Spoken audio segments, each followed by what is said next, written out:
পাঠ করছি দেবায়ন্তী দত্তের লেখা গল্প হৃদয় বদল। পাক্কা 2 বছর পর প্রার্থিত প্রমোশন পেল সোমক। খুব স্বস্তি লাগছে সোমের। কত মেহনত যে জড়িয়ে আছে এই প্রমোশনের পেছনে।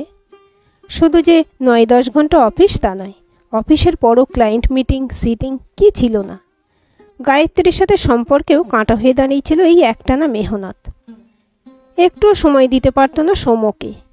যদিও গায়ত্রী নিজেও আইটি সেক্টরে কাজ করে, তাই ও জানে উঁচুতে উঠতে সোমকে কতটা চাপ নিতে হয়। তাও অভিযোগ করত, অভিমান করত, রাগ করে কতদিন কথা বলতো না সোমের সাথে। গায়ত্রী রেড্ডি, সোমের জুনিয়র, তামিলের মেয়ে, কিন্তু চমৎকার বাংলা বলে। কথা শুনে কেউ বুঝতে পারবে না ও দক্ষিণের মেয়ে। শুধু গায়ের রংটা, ওটাই বলে দেয় ও দক্ষিণী। অথচ সত্যি বলতে কি, ফর্সা সোম গীতুর প্রেমে পড়েছিল ওই রং দেখেই। কালো রঙের মাঝে বড় বড় চোখ দুটো যেন সোমকে জাদু করেছিল। একই অফিসে চাকরি করার সুবাদে গীতুর গলায় ঝরঝরে বাংলা কথা, বাংলা গান শুনে মুগ্ধ হয়েছিল সোম। প্রেমে পড়তে সময় লাগেনি। সম্পর্ক যখন দানা বেঁধে উঠেছিল, তখন একদিন সোম গীতুকে নিজের বাড়িতে নিয়ে গিয়েছিল কলিগ পরিচয় দিয়ে। যে আনন্দ নিয়ে গীতু সোমের বাড়িতে গিয়েছিল, সে আনন্দ নিয়ে কিন্তু ফেরেনি। অসম্ভব বুদ্ধিমতী গীতু বুঝে গিয়েছিল সোমের বাবা মা তাকে ভালো মনে নেয়নি। সোমের সাথে তার বিয়ে হলে সোমকে তার বাবা মাকে ছাড়তে হবে। গীতু অনাথ। ক্লাস 6-এ পড়ার সময় এক গাড়ি দুর্ঘটনায় গীতুর মা বাবা দুজনেই মারা যান। তারপর দক্ষিণের পাট চুকিয়ে গীতুর মামা বিনায়ককে কলকাতায় নিজের কাছে নিয়ে এসেছিলেন। সেই থেকে গীতু মামা মামির কাছে মানুষ। গীতুর মামি বাঙালি, তাই মামি আর মামাতো বোন মল্লিকা থেকে বাংলা শিখতে গীতুর বিশেষ কোনো অসুবিধা হয়নি। মামা মামি গীতুকে নিজেদের মেয়ের মতোই মানুষ করেছেন। মল্লিকা, মলি জানতো গীতু আর সোমের ব্যাপারটা। সে বলেছিল বিয়ের পর সোমকে নিয়ে আলাদা থাকতে। গীতু রাজি হয়নি। তার নিজের বাবা মা নেই। সোমের বাবা মায়ের মধ্যে সে নিজের বাবা মাকে পেতে চেয়েছিল। প্রমোশন পাবার পরই সোম তার বাবা মাকে গীতুর কথা বলেছিল। বাবা মা স্পষ্টই বলে দিয়েছিলেন, কোনো মতেই এটা সম্ভব নয়। বিয়ে করলে সোম গীতুকে নিয়ে আলাদা থাকতে পারে, তাতে তাদের কোনো অসুবিধা নেই। সোমের রিটায়ার্ড বাবার যথেষ্ট সঙ্গতি আছে নিজেদের ব্যয়ভার বহন করার। সোম গীতুকে সবটা বলেছিল, বিয়ে করে আলাদা থাকতে চেয়েছিল। গীতু কিছুতেই রাজি হয়নি। সে বলেছিল, আর একটু অপেক্ষা করো না সোনা, দেখো তোমার বাপি মামুনি ঠিক মেনে নেবেন আমাকে। সোম কি বলবে ভেবে পায় না। সত্যি বলতে কি, সে নিজেও চায় না বাপি মামুনিকে ছেড়ে আলাদা থাকতে। বাপি মামুনি যে কেন তাকে বোঝে না। ভেবেছিল প্রমোশন পাবার পর বিয়ে করবে, হই হই করে কাটাবে দিনগুলো। কোথায় কি, কাজের চাপ বেড়েছে আগে থেকে অনেক বেশি। সত্যি বলতে কি, সোমের বাড়িতেই ফিরতে ইচ্ছে করে না আজকাল। বাপি মামুনি সোমের উপর যে অসন্তুষ্ট তা সোম বোঝে, কিন্তু তারই বা কি করার আছে। ছুটির দিনগুলো সোম গীতুর সাথে কাটায়। কখনো গঙ্গার ঘাটে, কখনো ময়দানে, কখনো বা নন্দনে। কোথা দিয়ে সময় কেটে যায় বুঝতে পারে না দুজনে। কত কথা, কত গল্প, সব শেষ হয় একটা কথাতেই, এভাবে আর কতদিন। কিছুদিন পর গীতু মুম্বাই থেকে একটা ভালো অফার পায়। সোম কিছুতেই চায়নি গীতু অফারটা নিক, তাহলে যে সোমের সবটা ফাঁকা হয়ে যাবে। অথচ আটকাবেই বা কিভাবে, কোন যুক্তিতে? গীতু বুঝতে পেরেছিল সবটা, তাও চলে যেতে চেয়েছিল। সোমের থেকে দূরে থাকলে যদি সোম তাকে ভুলে যায়, তাহলে হয়তো সোমকে বাবা মাকে ছাড়তে হবে না। কিন্তু গীতুর ভাবনা ভুল ছিল। সোম তাকে ভোলেনি, বরং আরো বেশি করে আঁকড়ে ধরেছিল গীতুকে। ফোনে, ভিডিও কলে, হোয়াটসঅ্যাপে নিয়মিত কথা হয় দুজনের, কিন্তু আশ মিটত না ওদের। 1 মাস হয়ে গেছে গীতু চলে গেছে। কাজের চাপ গীতুর না থাকা না, মানসিক ধকলটা নিতে পারল না বছর 34-এর সোম। Severe cardiac arrest. সঙ্গে সঙ্গে নার্সিংহোমে নিয়ে যেতে প্রাণে বাঁচল সোম। কিন্তু ডাক্তার বলে দিয়েছেন সোমের হার্টের অবস্থা ভালো না, রিপ্লেসমেন্ট দরকার, যত তাড়াতাড়ি সম্ভব। সোমের বাবা মা, আত্মীয় পরিজন সবাই হন্য হয়ে বেড়াচ্ছে, কিন্তু বললেই কি আর রিপ্লেসমেন্টের জন্য হাট মেলে? কয়েকদিন যাবৎ সোমকে ফোনে না পেয়ে গীতু সোমের অফিসে ফোন করে এবং সবটা জানতে পারে। চাকরি ছেড়ে গীতু কলকাতা আসে। হায় রে, নিয়তির কি নিষ্ঠুর পরিহাস। এয়ারপোর্ট থেকে বাড়ি আসার পথে গীতুর গাড়ি এক মারাত্মক দুর্ঘটনায় পড়ে। খবর পেয়ে গীতুর মামা মামি বোন যখন নার্সিংহোমে পৌঁছান, গীতুকে তখন ওটিতে নিয়ে যাওয়া হয়েছে। রোগীর অবস্থা এতটাই সংকটজনক ছিল যে ডাক্তাররা বাড়ির লোকের জন্য অপেক্ষা করতে পারেনি। গীতুর স্পাইনাল কর্ড মারাত্মক ক্ষতিগ্রস্ত হয়েছে। কোমরের নিচ থেকে প্রায় সবটা গুঁড়ো হয়ে গেছে। মাথায় হাত দিয়ে থপ করে বসে পড়ে বিনায়ক। হাউমাউ করে ওঠে মামি। দু চোখ দিয়ে অঝরে জল পড়তে থাকে মলির। ভাবতে থাকে কি কাকতালীয়, দিদি আর সোমদা একই নার্সিংহোমেই ভর্তি, অথচ কেউ কারো খবর জানে না। সোমের শরীর খারাপের কথা মলিকে সব ফোনে জানিয়েছিল গীতু, তাই মলি সবটা জানে। প্রায় ঘন্টা চারেক অপারেশনের পর ডাক্তাররা জানালেন গীতুর অবস্থা আপাতত স্থিতিশীল, কিন্তু আগামী 72 ঘন্টা খুব টাফ। যদি রোগী রেসপন্স করে তবে ঠিক আছে, না হলে এখনও 3টে অপারেশন বাকি আছে। রোগী কতটা নিতে পারবে তার উপরেই তার সামগ্রিক সুস্থতা নির্ভর করছে। 72 ঘন্টা না, প্রায় 84 ঘন্টা পর চোখ মেলে তাকালো গীতু। মামা মামি ও মলি সবার মুখে হাসি। ঈশ্বরকে ধন্যবাদ জানালো ওরা। ক্ষীণ গলায় গীতু মলিকে সোমের কথা জিজ্ঞেস করে। মলিকে দিয়ে সোমের অফিসে ফোন করে সবটা জানল।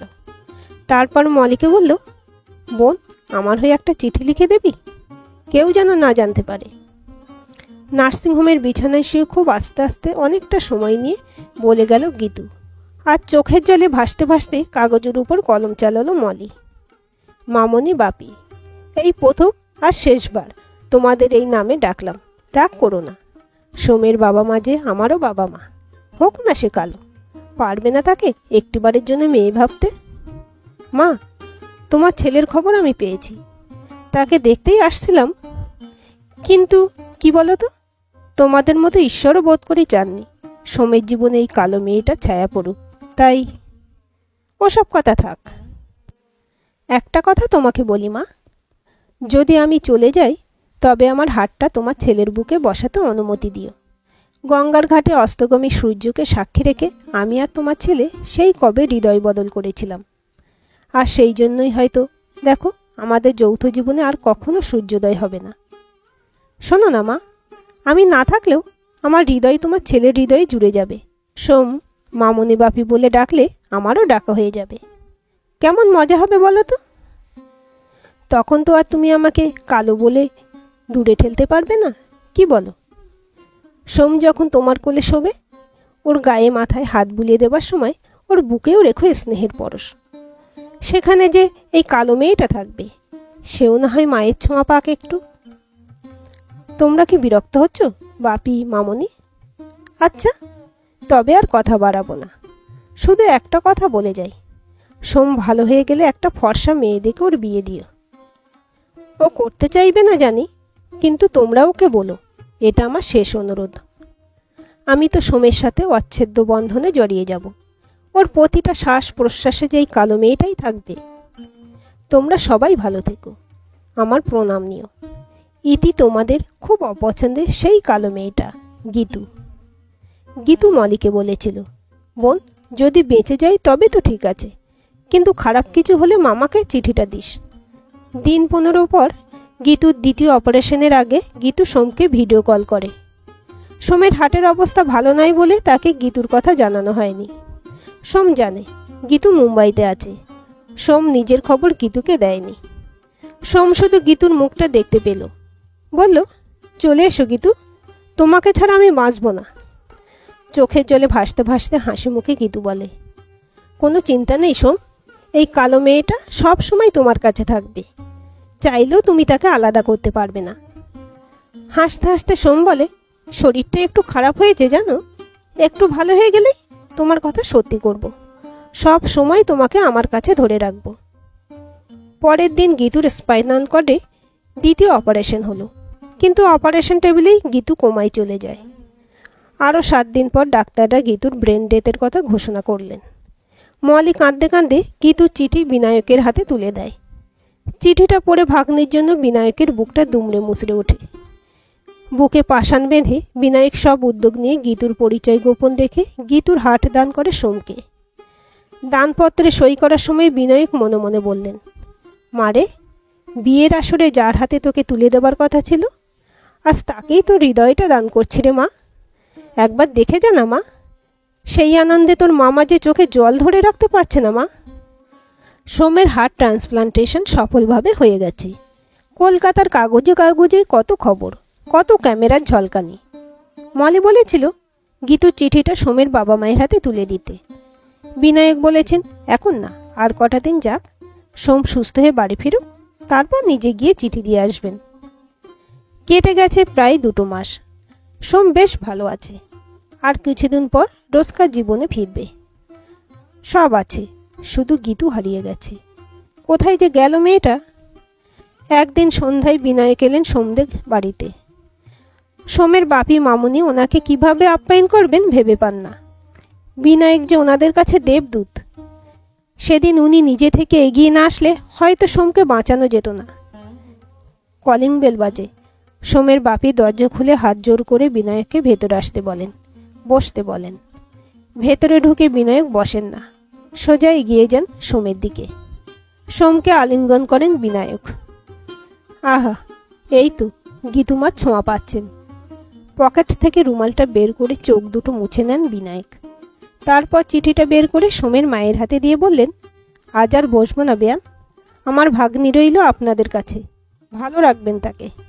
চিঠিতে সব লেখা আছে, পড়ে নেবেন। আসি, নমস্কার। সোম ও তার বাবা মাকে কোনো কথা বলতে না দিয়ে বিনায়ক বের হয়ে গেলেন। আজকের এই গল্পটি আপনাদের কেমন লাগলো কমেন্ট করে জানাবেন। ভালো লাগলে অবশ্যই একটা লাইক দেবেন আর চ্যানেলটি সাবস্ক্রাইব করে সাথে থাকবেন।